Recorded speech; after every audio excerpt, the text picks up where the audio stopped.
In a world reshaped by geographical shifts, two countries in two different continents will strengthen their alliance in the name of science.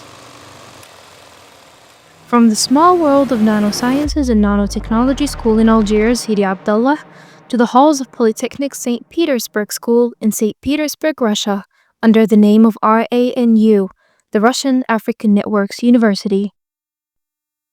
This dynamic collaboration has pushed us to turn on our cameras and get our microphones ready to film our first episode in our channel of the NanoPod series. Well, as you might ask why, our answer would be that this collaboration is the beginning of breaking the limits, extending our knowledge paths, and building bridges between researchers and ideas. For that, we have our first guest, the head of the Russian University and one of the RANU VIP members, Mr. Maxim.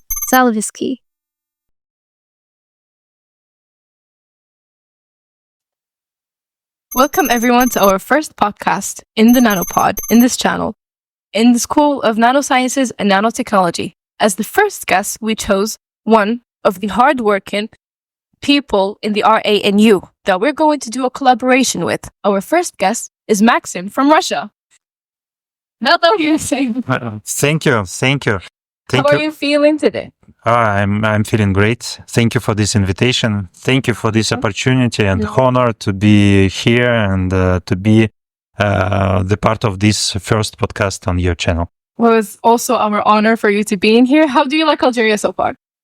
I like Algeria. I can only say that Algeria is great. Algeria is ambitious. I see that the country is booming, is developing. Wow. So I like really much your country, and I like really what I saw.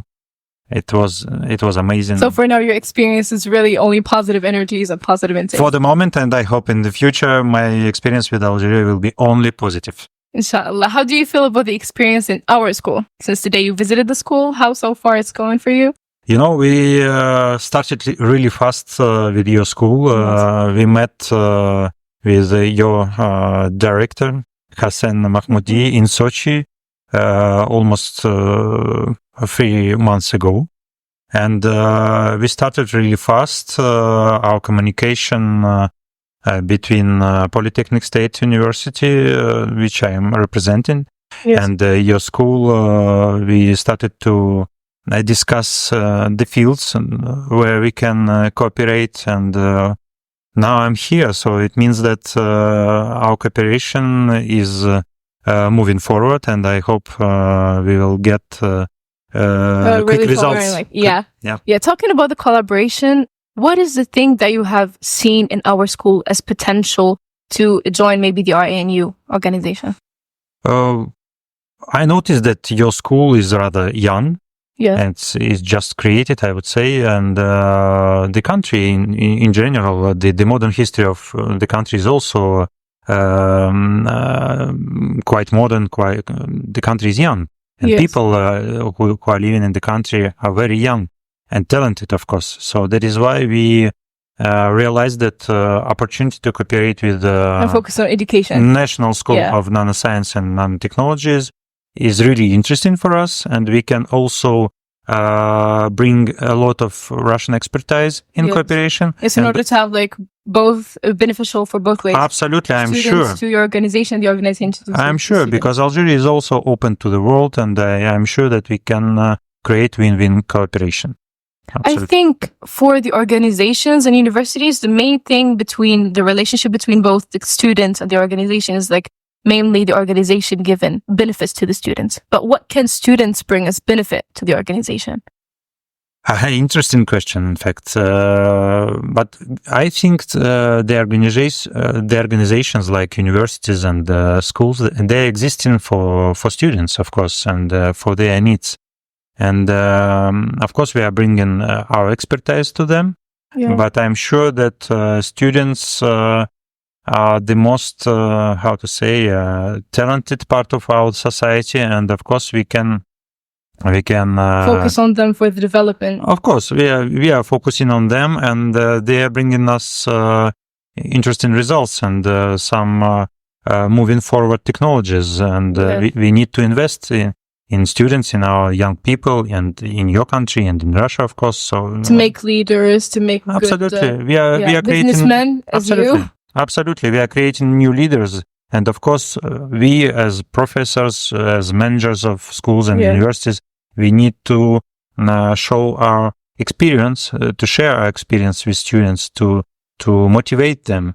We are like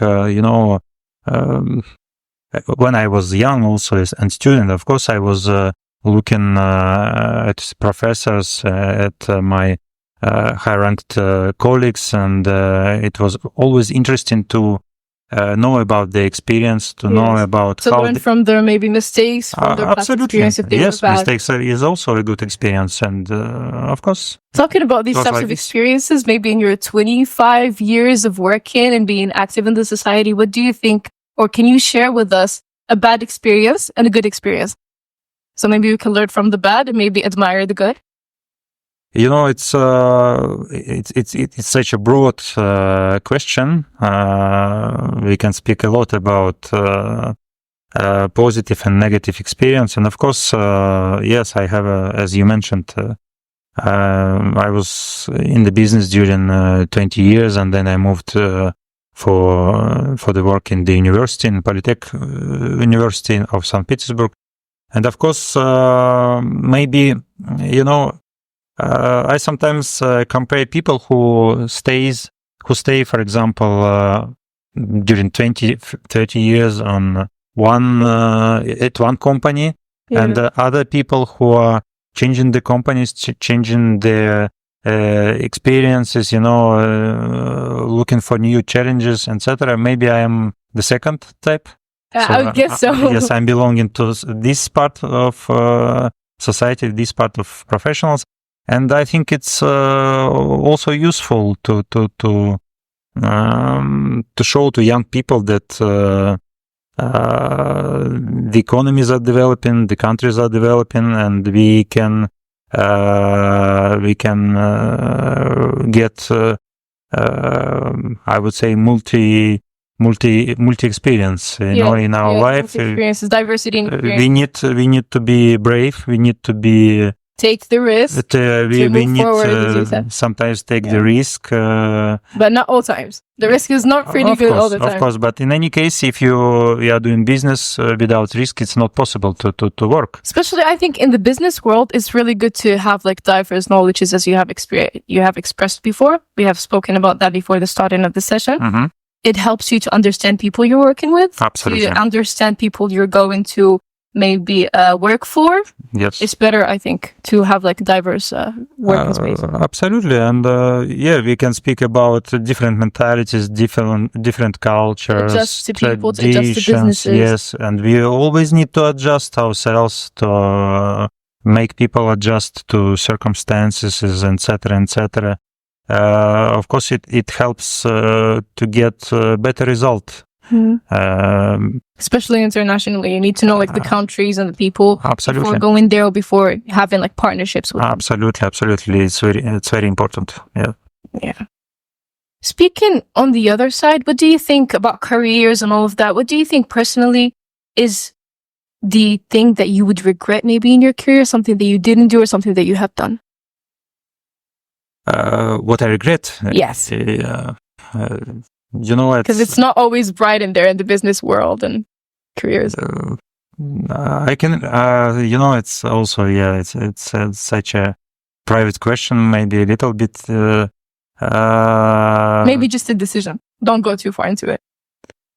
We can regret the chances that we missed that we lost in our professional career. But of course, we say sometimes that sometimes you lose some chances, but you get another chances. Maybe if you didn't lose that chance, you would have taken another path. Absolutely. Yeah. So sometimes it's our destiny, and God who is governing us in our life, and maybe it's not the time to feel regrets. Maybe that chance will come back later. When you are more developed and you're more stable in your place. It's also possible, yes. But I regret also. I can say that 20, 25 years ago, we were living in other circumstances. It was not, like such a yeah. digitalized world. But now we see we are absolutely digitalized. The technology is everywhere. We're having smart houses, smart cars, smart everywhere. Technologies are everywhere. We can use them for our needs almost in every field of our life. And of course, I regret maybe a little bit that I didn't have such technologies before. And it's I not also something that you can control, absolutely. That is why I'm proud and happy for young people who have all these technologies now. People who didn't have technologies before, I think, developed other ways. They had like other paths to take. Absolutely. Even though it was leading to the same place, but they had other ways to take in order to get the same results. So technology, I don't think, changed too much of people's mentalities or paths when they chose the business. You know, I think that technologies changed a lot the mentality of people. Before maybe 20, 15 years ago, we were, getting rather difficultly the information that we had a need. Now you see everything is on the surface, I would say. And you can get easily information you need. You can make an analysis very quickly. It's easier. You can use ChatGPT, etc., etc. So everyone you save your time. ChatGPT. Absolutely. So you change your, you save your time. Yeah. Before you had to go to the bibliothèque. But it had a fun part of it. For example, we were speaking before about the countryside and stuff and the life in it. And we have mentioned that, like, in the countryside, they have to harvest the food, they have to milk the cows, which is like a whole process, but it's fun. It's a whole process. It's not that easier, like going to the store and buying milk and buying all types of stuff. So it has its fun to it. So both of them are special, I guess. Absolutely, I agree. Yeah, yes, two processes. And for students, I think if we're going to project this idea on students, I think, as you said, you had to look for the information, you had to read books, and now we have the information that is easily accessible and all of that. But I think that made a huge difference between students of the past and students of today. Mm-hmm. Students of today are lazier. I'm not going to speak about myself, but since it's like easy to get access into everything, we don't have that passion to look. We don't have that maybe desire maybe to look for something, or like we're admiring something, or no, we're just like going to find the answer directly if we're going to choose ChatGPT, for example, as our source and stuff. Yeah, I would say, there is a notion of banalization. I would say maybe the worst part of our modern life is that a lot of things have been banalized, and yes. Maybe replaced by other processes? Maybe they were replaced, simply replaced, yes, but, now maybe I regret, from one side, I regret that we hadn't such technologies before, but also I regret that now we have no such human relations that we had 20, 15 years. Yes, we had more communication, we had more socially positive. We lived the moment at that point. Absolutely. And our life became very quick now, and so it makes a little bit stressful our living.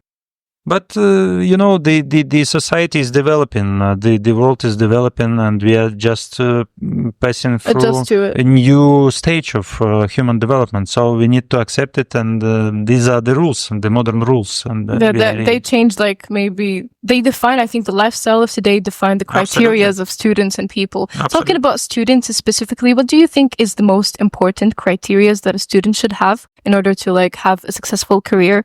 Maybe in the working place or in their studying career and stuff? For me, it's easier. You need to be curious. You need to be always curious. Curiosity, it's the main thing for curious and ambitious. Because curious and sitting there, it's not going to do much. Yes, curious and ambitious, but mainly you need to be curious. If you are not curious now, you will be ordinary student and you will be ordinary employee in the future, to my mind. They're just like accepting what is coming for them and not looking for something more. Absolutely. In the world where the information is really accessible, you need to be curious because you will be different. And me as an employee, for example, employer before, I always was also looking for people who are curious, who knows a lot of things around himself, not only about himself, but around himself, about his country, about the economy of the country, about how processes are made. You know, you would say that this will help to get like a higher position. Yeah, absolutely, internationally. Absolutely. It will help to develop career. So mainly the social side of a person is really important also.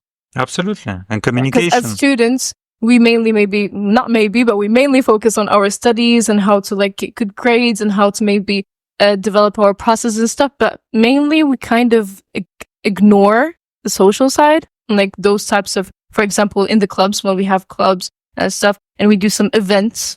Like, for example, today, the collaboration, we're making the NanoPod with you as our first guest and stuff. I think this is a really good way to show that we are interested in the social side of a person. Absolutely. And also social skills. Absolutely. And that's what you correctly mentioned. You need to develop your soft skills, not only to be deeply in studies, but also to develop skills like communication, negotiations, maybe some knowledges about different stuff, etc., etc. So you need to be universal in this. So they're complementary to each other. Absolutely. Absolutely.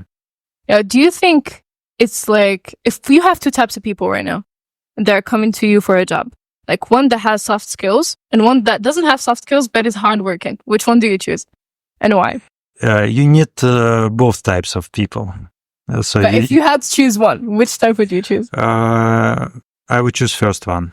Why? Because with people of the first type, you can develop your company. So with hardworking people, of course, you can work. You can do some standard activity in your company, but how you will develop your company, how you will develop new technologies, how you can develop new markets with people who can just work hard at the table, at his laptop, etc. They just doing ordinary job, okay, hardly doing. Maybe they are disciplined people, but we need also creative people. Yeah. And we have a big lack of creative people now in the. Maybe you don't see them. Maybe you have a hard time finding them because not all creative people are going to be like, oh, I'm creative, come take me easy. Also, there are always some compromises. When you hire creative people, you also need to manage them. Yeah. Creative people must also work in circumstances, in special frames you establish also for them. So creativity is also an important criteria. Yes, you just delegate them the job and the field where you need to achieve some results, or you're hoping for success, for example, and you delegate them the power to move forward, to make researches, to hire the team, to create the team around them. They can be really new leaders. We started with because the other type is not really mainly like to lead people. It's just like accept the orders. Absolutely. Yeah.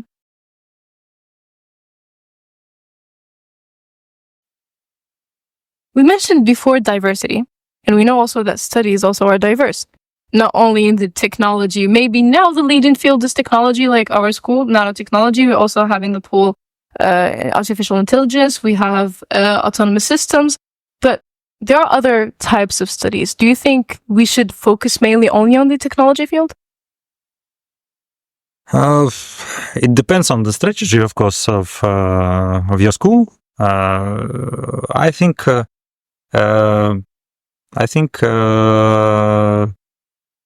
in the modern world, it's really important to be cross-functional, I would say. Both ways. Both ways, cross-functional. Yes, absolutely. So if you are specialized in some nanosciences and technologies, of course, these technologies and sciences are linked to some industries or sectors of economies, etc., etc. So I think as for me, I would concentrate on the link between nanotechnologies and sciences, and industrial Other types. industrial applications, in order that studies in the school will be really good from the point of view of future practice, of future, how to say, activity of your graduates. So basically, the project is aiming to the future. You're aiming to see the results in the future. For now, for sure. It's only like the view. Because I'm here not to give some advices. In fact, how to develop your school. Yeah. In fact, because I'm not deeply in the process, and I'm not living here or teaching to the students. But as for me, yes, this link between studies and industrial sectors and and future activity of students is really important. So I would develop this sectors first, and the other sectors are left. Absolutely, and we need also to hear for precise, concrete demands which are coming from industry. In order to adapt the educational programs. For example, I don't know if we can take almost any sectors like, agriculture or medicine, for example. We need to cooperate with medical institutes or laboratories, or, for example, vaccine researches, or, for example, if we are taking into consideration agriculture, we need to cooperate with people who absolutely, in order to know more about modern state of things in the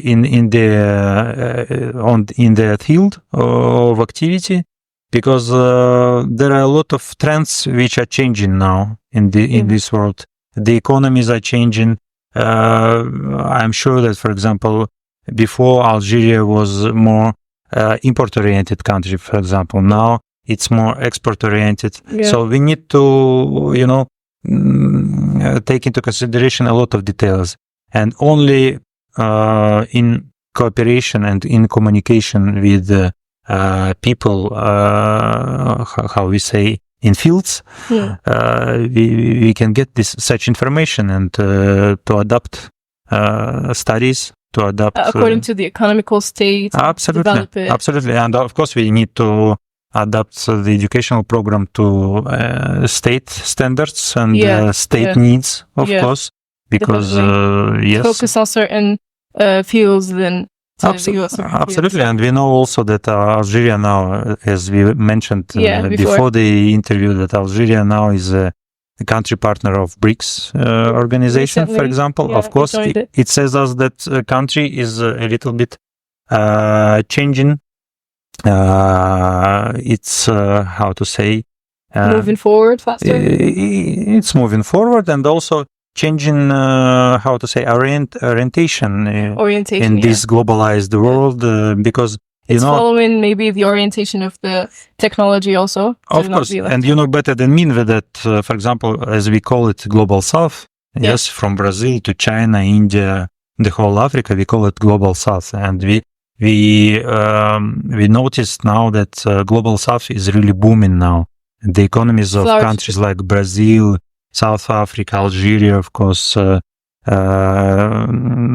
China, India, Russia also, we are cooperating more and more with each other. So cooperating South-South. And of course, because of it, the strategy of countries like Algeria, for example, Egypt, had to shift in order to move we are shifting now on other, I would say, rails, like I think in the midst of following all of that, trying to work on the train of technology and hop on it, I feel like the agriculture side is kind of neglected, maybe a little bit, because Algeria was before focusing on the agriculture side when we first got our independence, and then it shifted towards, when it found oil and gas, it shifted towards technology and stuff. So I feel like it's kind of neglected.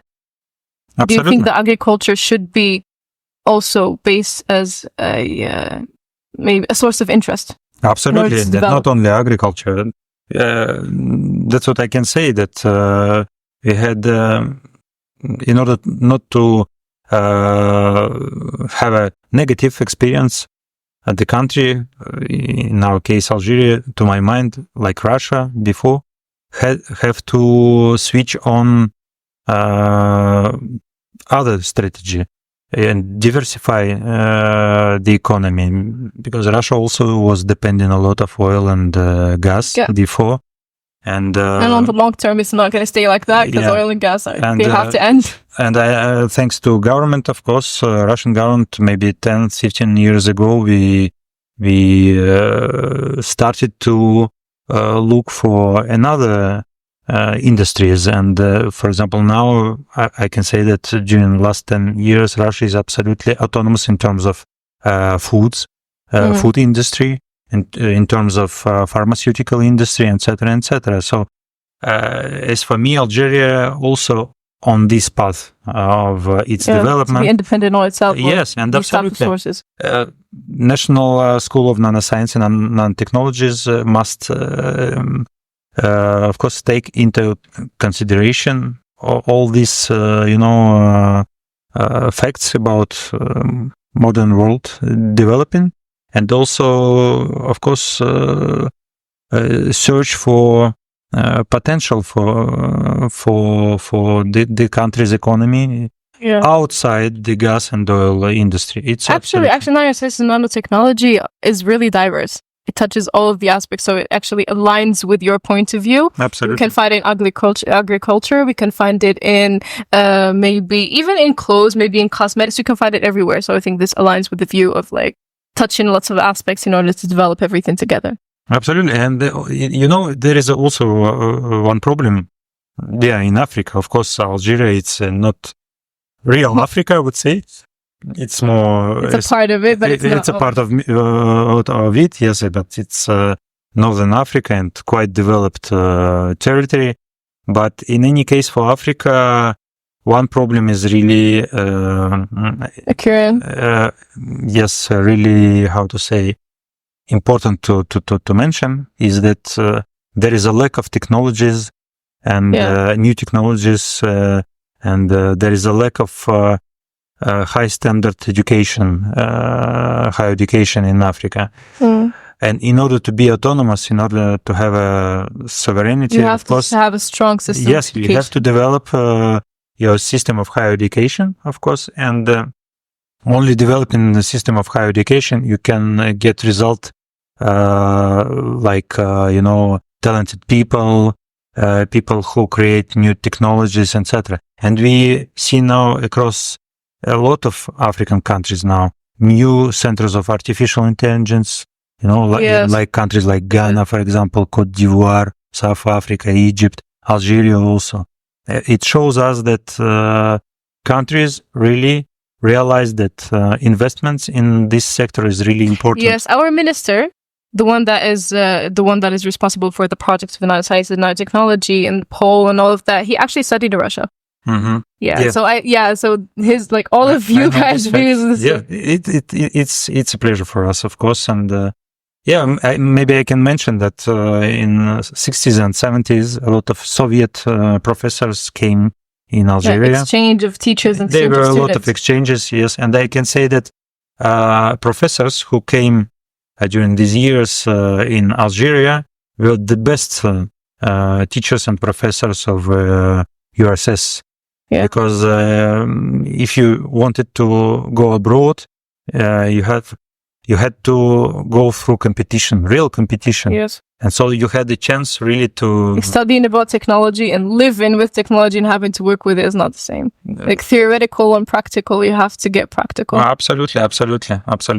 In order to get ahead of the competition. And of course, to be more practical, you have a need of laboratories. Also, you need to develop this sector of education. You need people who know in order to teach you, and you would need to also try yourself. Yes, and also we need to mention that really important to develop entrepreneurial skills of students. This is really important in modern world, because if you do not develop such skills, you'll be always dependent on the world leading economies, I think because of the dependent system that we study in, for example, we need to be dependent on the teacher in order for them to send the courses. We need to depend on them for them to explain to us. So this is why, like, we grew up in that dependent mindset. So, like, teaching us how to be independent and how to lead is a really important factor. Absolutely. In that way. I agree. Yeah, absolutely. Yeah, with activities that schools would have, like competitions and all of that.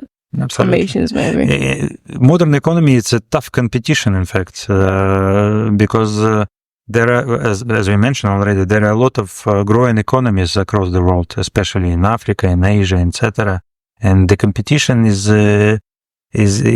getting more and more difficult and complicated for companies, for countries as well. And since we are students, since we make our studies in universities, in schools, etc., we need to be prepared.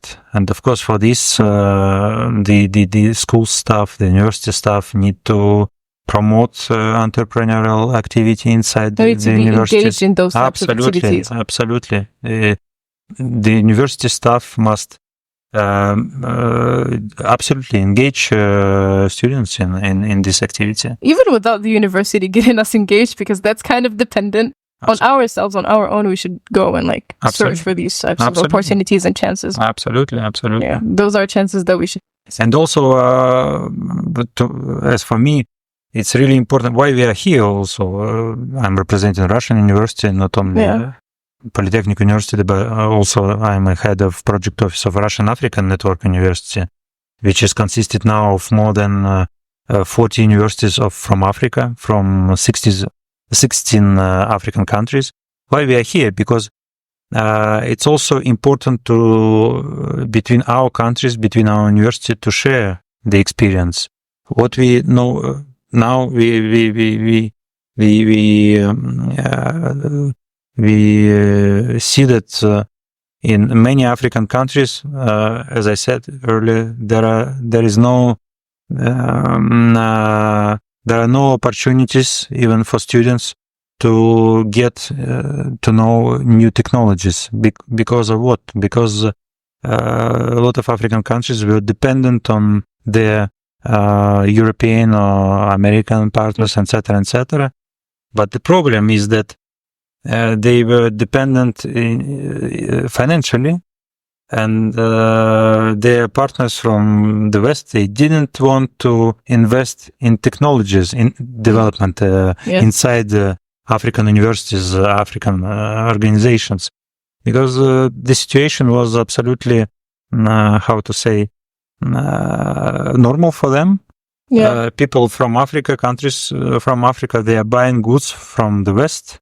They are good clients of us, and we don't need to develop technologies inside these countries in order. So only keeping the exchanges. Yes, absolutely. They are just importing some raw materials from countries like Nigeria, for example, Egypt, and but instead they are given solutions, of course, some products with a high margin, and you are paying for these products. You are paying big price for these products.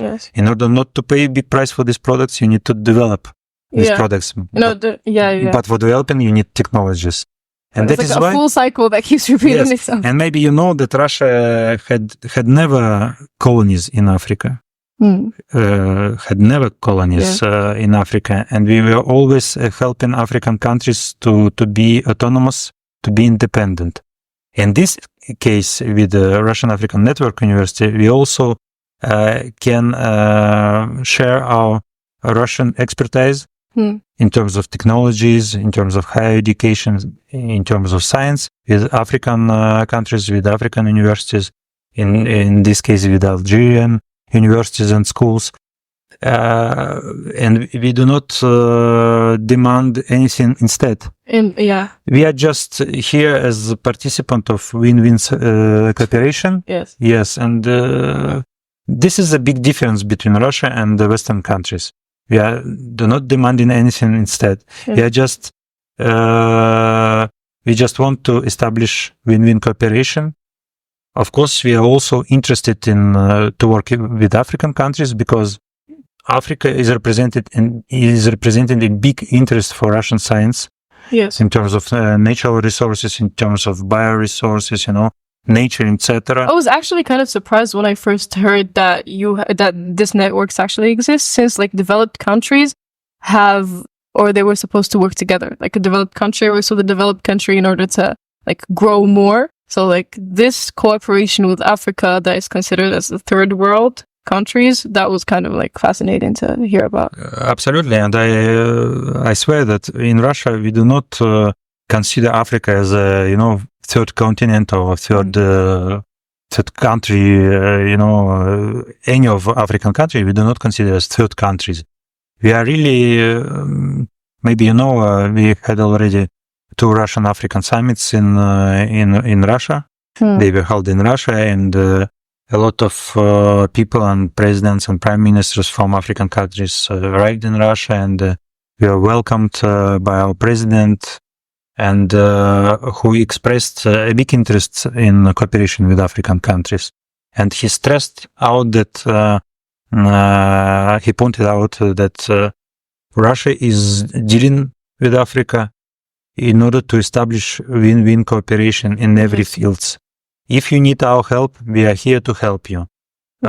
Also, of course, it's not the time of URSS, Soviet Union, when our country, Soviet Union, was bringing a lot of financial help, aid to African countries. It's not that time.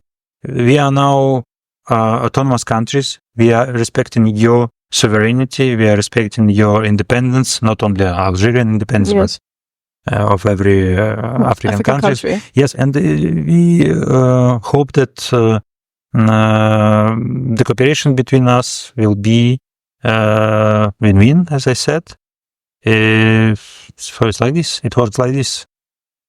And of course, we are here also to establish fruitful cooperation with your school. Yes. Not only the start of like Algeria, of course, Algeria's cooperation. And I hope in 2 days we will sign 2 agreements. One agreement is about, in general, about our cooperation. Second agreement about entering of your school in Russian African Network University. And I hope after signing these agreements, we will, how we say in Russia, we will. You can say it in Russia. Yeah, we will have a freedom to do a lot of things easily. And I hope that Algerian government also will support us in our initiatives. And yes, I hope it will definitely support you, I guess, since we have like good relationships with Russia. And yes, I can mention also our intergovernmental relations. Yeah. We are now here in Algeria also for Intergovernmental Commission. It will be 12 meeting between our governments. Yes. It has historical roots already, and during last years, our governments meet each other, sometimes in Algeria, sometimes in Moscow. And now it's the 10th meeting. So it shows us that our countries are really close to each other. I can say that, maybe Algeria is one of our top 5 economic partners in Africa. I also can mention that we have a lot of Algerian students in Russia. Yes. Who are making their studies in Russia in different different fields, in medicine, in I think in medicine too much. I think in medicine. A lot of, yes. In medicine, there are a lot of students, yes, for medicine. So we have good ties, and these ties are, to my mind, are growing, and that's really good. I hope we can see Russian students coming. Absolutely, and I can say that it's even interesting for a lot of Russian students now to come in Algeria. Especially me, as I would say I'm feeling like an ambassador of Algeria, and you're representing Russia in Algeria and of a lot of other African countries in Russia, and because it's like you are the link in between our side and your side. That's what I said to you before the interview. I discovered Africa, another Africa. I was waiting for... Maybe you had an idea in before, and then when you came in here, the idea changed. Absolutely. So it's... I had an idea that a lot of countries in Africa stayed in 80s and 90s, but it's not like this at all. Yes. So your country is really booming. So I feel like you had the wrong idea about Africa. I also had, like, I think lots of people also had the wrong idea of Russia, because even though we're like involved in the mass media and stuff, we don't have the actual idea. We don't have the actual idea about how the country works, about what the people are like. Because me, first meeting you and seeing you, I thought you were quite serious person. I thought that this conversation wouldn't last this long. Like, I would give you questions, you would only give me like sharp, short answers, straightforward. But turned out it was not. It wasn't the same for you. I agree. Yeah, because in fact, yes, a lot of Russians are serious. It's true, and maybe you were waiting for answers like no.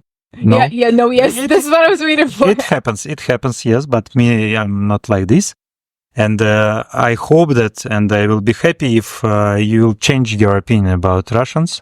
I did. Thank you. Did this, like, Thank you. And that's what is really important. You know, we have a lot of information around us. Sometimes fake information, because, you know, mass media, especially, they're managed by some countries and some organizations, and they're spreading the information which is you cannot know if the information is wrong or right. Absolutely, and they are spreading sometimes information based on their needs.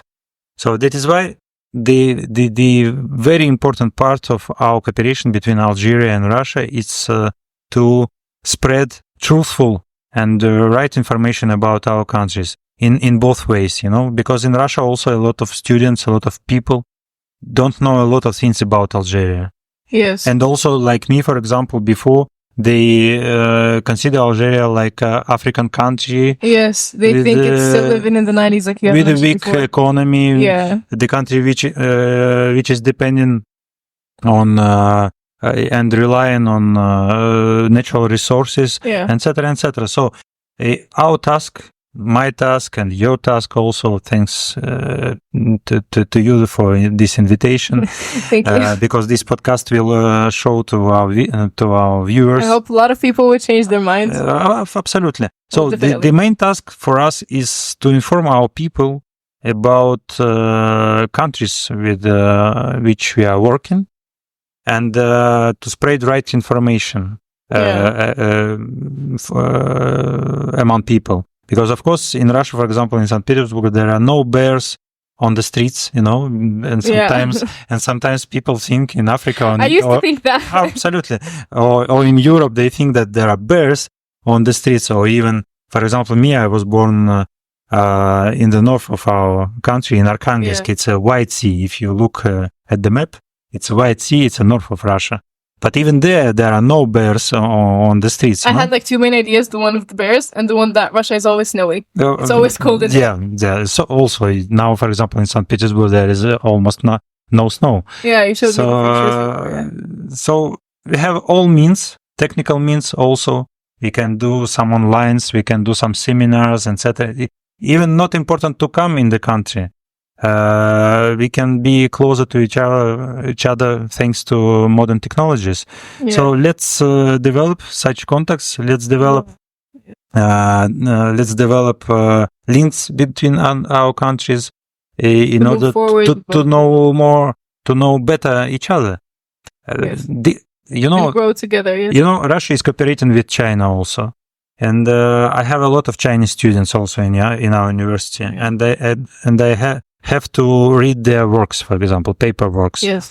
And I can make one conclusion, you know. For example, for Chinese people, it's really important first to understand the culture of the country, to understand the mentality of the country, and then they start to work with you. Yes. Without this, it's absolutely important to, you know, to have successful ways of cooperations. So I think in our case, between Russia and Algeria, we also need to first accept each other. Yes, and take out the stereotypes, ideas, because they're not true. Accept the countries like they are. We do not need to change anything. We do not need to ask. Need to adapt. Yes, to be changed.